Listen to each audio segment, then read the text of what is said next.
Alright, welcome back. That was like a second for you guys, but for me, it was like a minute. I took a shorter break this time. Okay, now we're actually going to be creating shaders. And OpenGL uses for the same way they use vertex array objects, they use them for shaders. So they create IDs and reference it by ID. So what we're gonna do first is we're gonna do new file, and then we're gonna call this vertex.glsl, and then we're gonna do another new file, and we're gonna call this fragment.glsl. And vertex and fragment are two different shader types. Vertex deals with the actual position of the vertex, and the fragment deals with every single, I don't know how to describe it, but so for example, everything here, the vertex deals with the position. So all of the black, the vertex deals with the position, and the fragment deals with the color. Okay, so GLSL files are very similar to C, but they have they have a lot of differences, but they're written in the same syntax as C. You'll see what I mean. Okay, so version 330 core, and core just states that you can't use deprecated things. Okay, now layout location equals 0 in vec3 position. Okay, now what does this mean? Well, if you go back into our model set pointers, we use geovertex attrib pointer, and this 0 is going to match this, and since we're passing 3, it's going to take a vec3. It's going to be a vec3. And yeah, so we've only passed our position. We are going to pass color next, but we're going to work with position first. Okay, so now if we go, now we have to type void main. And I usually don't. You can type void in the thing. I don't. Some people do. I think it comes from C. I don't even type void when I program in C, but yeah. Anyway, so GL position equals vec4, and then position and 1.0.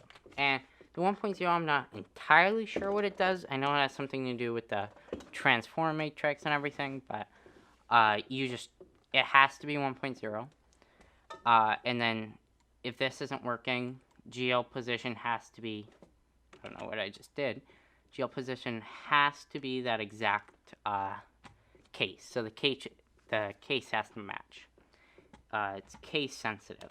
And then what this does, the vec4 just creates a vec4 using vec3.position. Not vec3.position. Using the vec3 position. Okay.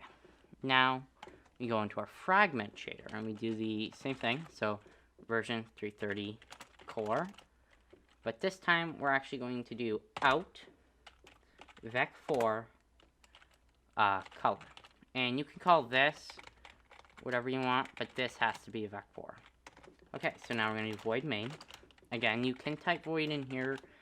I usually don't, but you can. And now we're going to do color equals a vec4 0, 0, 0, and 1. And the 1 is just the alpha.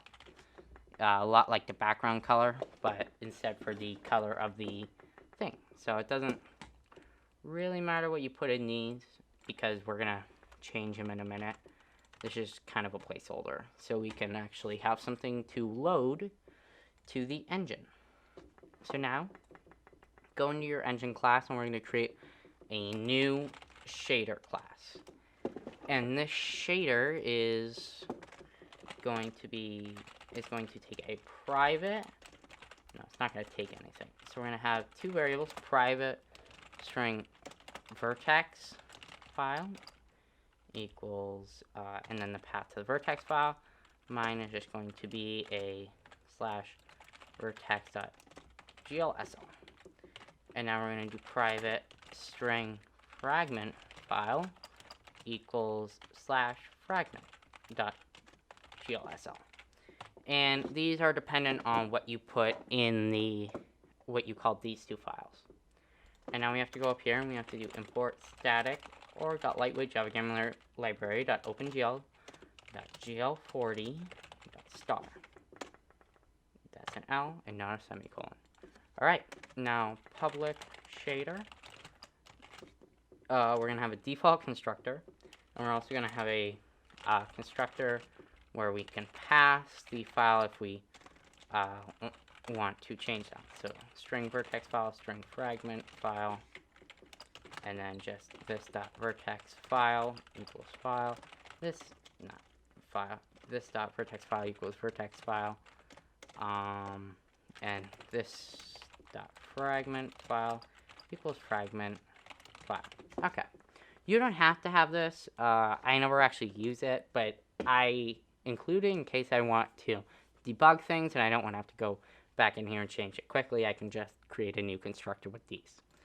So, moving on. What we're going to do now is we're going to create two methods. The first method is public void create, and this is going to take no arguments. And we're going to do a public void delete, and this is also going to take no arguments. And what we have to do is we're going to do create first, and then we're going to do delete. So GL create program, and then okay, we have to create 3 ints. So private int program ID, vertex ID, and fragment ID. Okay, and I'll explain what this is. So basically, create program creates the ID for the program. So if we have to actually pass program ID equals create program. So when we create a shader, the shader is actually going to give the vertex ID, and we need to be able to work with the vertex ID in order to add it to the program. So we have to create variables so that we can delete them later. So now what we have to do is we have to actually assign the vertex and the fragment ID. So vertex, so we're actually going to create a new method, but we're going to create that in a minute. So vertex ID equals load shader gl underscore vertex underscore shader, and then vertex file. And now we're going to create this load shader method. Private int load shader is going to take an int type and a string file. And what this is going to do is we are going to do int ID equals gl create shader type. Okay. And what this does is it creates a shader of the type that we pass, and then it just returns the ID. And now what we're going to do is GL shader source equal GL shader source, and this isn't going to return anything because it's going to assign it directly to the ID. So GL shader source equals ID, and then read file and file. And we haven't created the read file method yet. We're about to. And you can actually, this one is completely up to you. Read file, string file. So the way you want to read the file is completely up to you. If you want to do it exactly like how I do it, you're more than welcome to. If you have a different method that you're more comfortable with, then you can do that as well. But after we read the file, we are going to do gl compile ID And then what we have to do, GL compile shader ID. And after we compile the shader, we are actually going to check if the compile was successful or if there was any errors. So what we have to do is if GL shader, get shader I, and then the ID, and then GL underscore compile underscore status. And if that was equal to GL underscore false, then we have to, I did a double underscore, then we have to do system.out.println, could not compile. I like to use camel case. You can type this however you want, obviously. Could not compile, and then the file, and then system.out.println, and then GL get shader info log ID. Okay. What does this do? Oh, we have to return the ID. What does this do? This line right here creates the type, creates a shader of the type that we pass into it. This line right here sets the shader source code. This line right here compiles the shader source code. And this line right here checks to see if it compiled. This line tells us which which shader failed to compile, and this one tells us why. So, that being said, we should be able to do this for both. However, now we have to do the read file. So, I'm going to do this how I usually do it. You can do it however you want. Again, doesn't matter as long as you get new line characters and everything into the vertex file. It does not matter. Not into the vertex file, as long as you get everything into the shader source, it does not matter. There are some people who even type their shaders in the Java file itself. I don't do that. I hate doing that.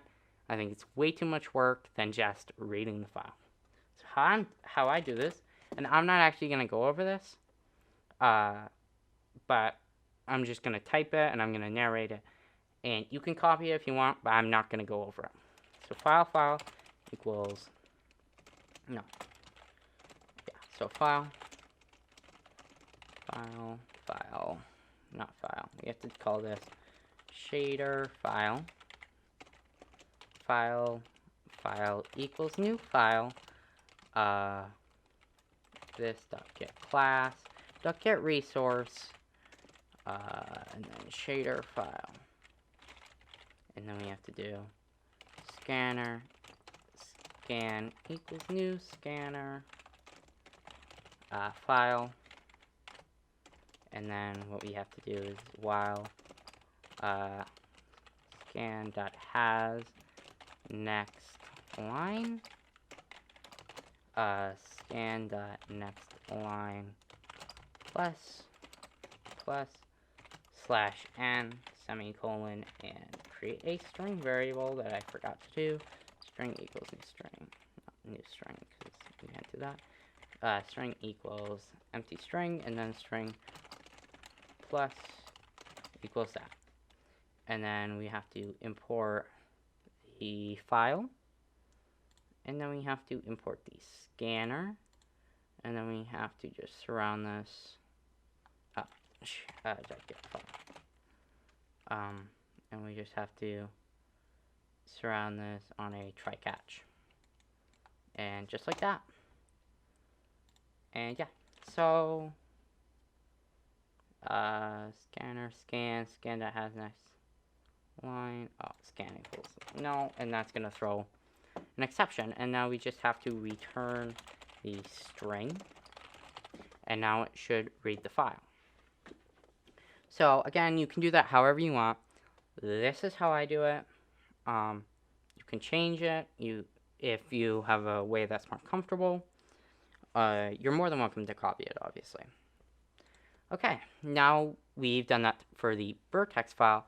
We actually have to do that for the fragment file now. So fragment ID, equals load shader GL underscore fragment underscore shader. And then we have to pass the fragment file. And yeah, that should be it. So now we have to do two things. We have to attach the shaders. We have to do four things, actually. We have to attach the shaders. We have to link the program, so we have to actually link the shaders to the program. We have to make sure the shaders are good and make sure the program is good. And then we have to delete the shaders. So yeah, four things. So how we attach the shaders is we do GL attach shader program ID and then vertex ID. And now we have to do that for the fragment file. So just down, and then we have to change this to fragment ID. Okay. And now we have to link the program. So we do that by doing GL link program ID, and yeah, we don't pass anything extra. And now we have to validate the program, which again is just making sure that the program is good. And I have seen people check to make sure the program is good. Usually you don't get errors by this stage, so I'm not gonna. You can if you want, but I'm not. GL validate program ID, and yeah, that should be good.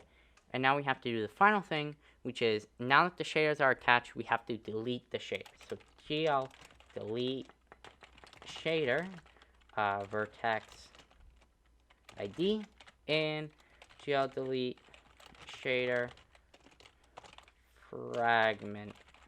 fragment ID.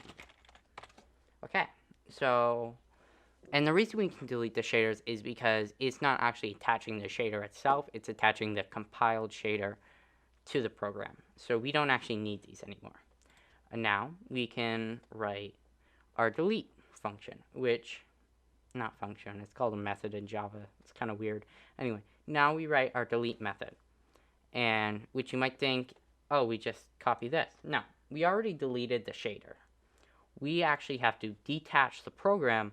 We have to take the program from the shader, and then we have to actually detach it. No, yeah, we have to take the shaders from the program and then delete the program. So how we do that is we do GL detach shader program ID, and then the shader ID that we're detaching, in this case it's vertex, and then we do that for the fragment, so GL delete shader, not delete, detach program ID and fragment ID. And now we have to GL delete program, and this is program ID. Okay, our delete is done, and we have to actually write two, so we have to write two more methods. I keep wanting to call them functions. We have to write two more methods, and then we should be able to bring this all together and actually display it for those of you who don't have it displayed. So what we do is public void use, and we are going to GL use program ID, and we write GL, and we write the same thing, but we actually want to stop it. So we use we do GL public void stop, and we write GL use program, and then 0, which just, again, says don't use anything. And we actually just want to make sure that our program is stopped. Now what we can do is we can go into our window, and we can go up here and we can create a private shader, and we can go down here and create a new shader, and shader equals new shader, and then yeah. And now what we have to do is shader.create, and we actually have to use a shader when drawing. Yeah, we actually have to use a shader when drawing. Wait, I might have been running the, I think I was running the other program. Okay, hang on. I'm just gonna make sure this is all working, because you might not get anything. Okay, yeah. So you guys aren't going to get anything. Same as me.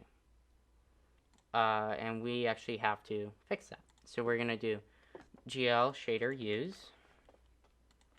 Not GL shader use. GL, not GL, shader.use, and shader.stop at the bottom.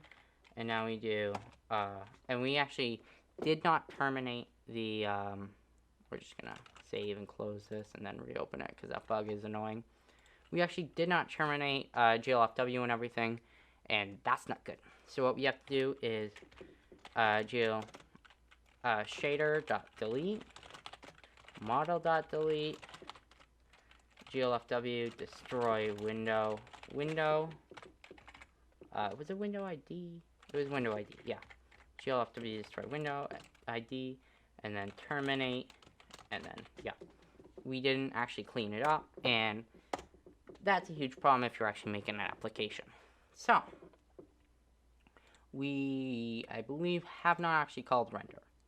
So, yeah. So, we're going to try this now. There's, should be everything, and it should work. Render.render, and then VAOID, and model.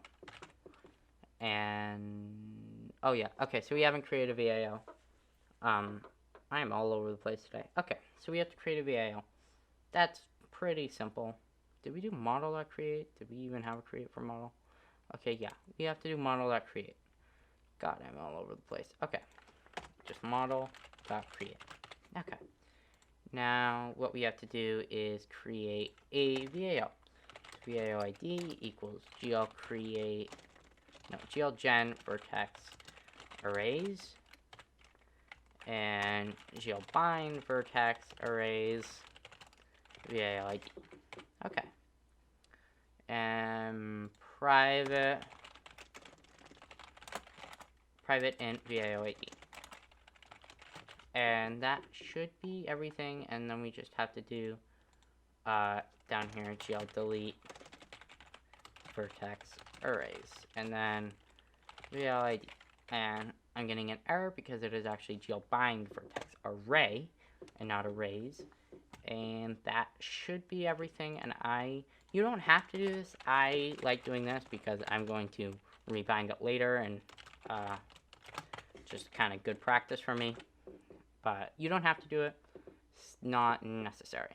So, we have a null pointer exception. Model create line 32. Okay, so let's go into model create. And model create line 32. Indices length, int buffer, index buffer, buffer utils. Create model 32, model line Java 32, and so indices, I'm assuming, is null. Oh yeah, okay, so we never set it. So we just have to go up here to this dot indices equals indices. Okay, that should be good. And now if you run it, you're gonna get that. And that is it for today's video. I'm going to put a Discord link in the description. Join that Discord, and I'm more than happy to help you with any bugs you may be experiencing in the program, or maybe things aren't working out quite right, and you just need a second pair of eyes. Just join the Discord. More than happy to help you. And you can also put your suggestions in there if there's something I should improve or change. So yeah, I'm also leaving the GitHub in the description, and you can go there and you can clone it, and you could just get the code. And you can just get the code. You obviously won't learn how it works that way, but in case you're like, you have no idea what you mistyped or anything, do that. And before, actually, I did say we were going to do color, so before I end this video, I do want to do color with you guys. So what we have to do, and color is fairly simple. I say fairly because it's also not really simple, but yeah, okay. So what we're going to do for color is we're going to do GL, and I can, in Eclipse, just do this and copy the line. So what we have to do for color is GL vertex attribute pointer, and we have to create a 1. So this one actually has to be a 1. We have to go over here, change this to a 4, and then we have to do a, and then we have to actually, because now we're going to increase the size of our indices, we have to add these two, and you could just say this is 7. I like to add them just so I remember that, like, this one is vertex, and this one is color. So, we did the stride, and we did the offset. Now what we have to do is just 3 times float.bytes. And this is the offset, and that will take us directly to the color, and then we can continue going from there, and, like, it'll loop from that, and we'll only get color. Okay, now what we have to do is we have to go into our render, and we have to enable it. So GL enable vertex attribute array, and this one has to be a 1. And we have to GL disable vertex attribute array, and this one also has to be a 1. So you should have 2 lines, a disable vertex attribute array 0 and a disable vertex attribute array 1, and an enable vertex attribute array 0 and an enable vertex attribute array 1. And now, after that's done, we can go into our vertex.glsl. And we're going to take this line, and we're basically going to copy it with some exceptions. So layout location equals 1, and in vec4 color. And this is a vec4 because if you remember in here, we are passing 4, I don't know, pieces of data to it. 4 pieces of data, sure. And then we have to do out pass color because we are passing this to the vertex shader. And then we have to do pass color equals color. And now we have to go into our fragment shader. So no, sorry. We are passing this to our fragment shader. And now if we go into our fragment shader, we are going to type in vec4 pass color, and we are going to change the color variable to pass color. Now what we have to do is after we save that, we have to go into our window, and we're going to put the colors like this just on the end. So I will add these into the description, so you guys can just copy and paste these. But this one, if we did everything right, it should display the same. And could not compile shader, unexpected, undefined variable pass color. Okay, so that means out vec4 pass color. I didn't add the, what's it called, the identifier. That's what it's called. I didn't add the identifier. Okay, so now that we have that, we can do interesting things. If this works correctly, that, and then we add like a 0.5, this should also, yeah, so it will turn red in the corner, and it will have like a nice gradient color. So that is shaders with the OpenGL thing, OpenGL API, and modern OpenGL with VAOs. Again, Discord link in the description. Need any help, anytime, join it, and I will help you. And yeah, so that's it for today's video, coders. I know it was a long video, and I'm sorry for the wait. My next video will probably be an assembly video. However, I'm not sure where to take that, so please leave comments down below of what you want to see as the next video, or where I should take the assembly videos. Anyway, that is it for today's video. Have a great day.